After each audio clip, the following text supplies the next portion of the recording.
Hello guys, আমরা এসেছি কামাখ্যা মন্দিরে। এই যে কত কামাখ্যা মন্দির, এই যে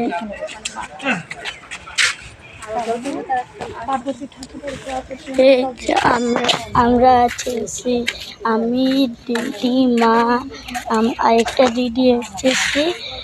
এই যে কত বড় শিব মন্দির,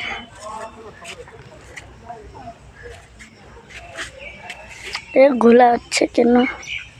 এই যে নন্দী ঠাকুর,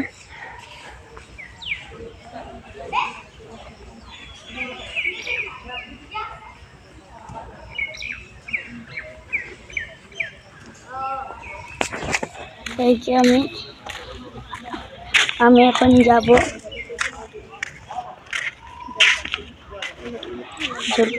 শিলিগুড়ি।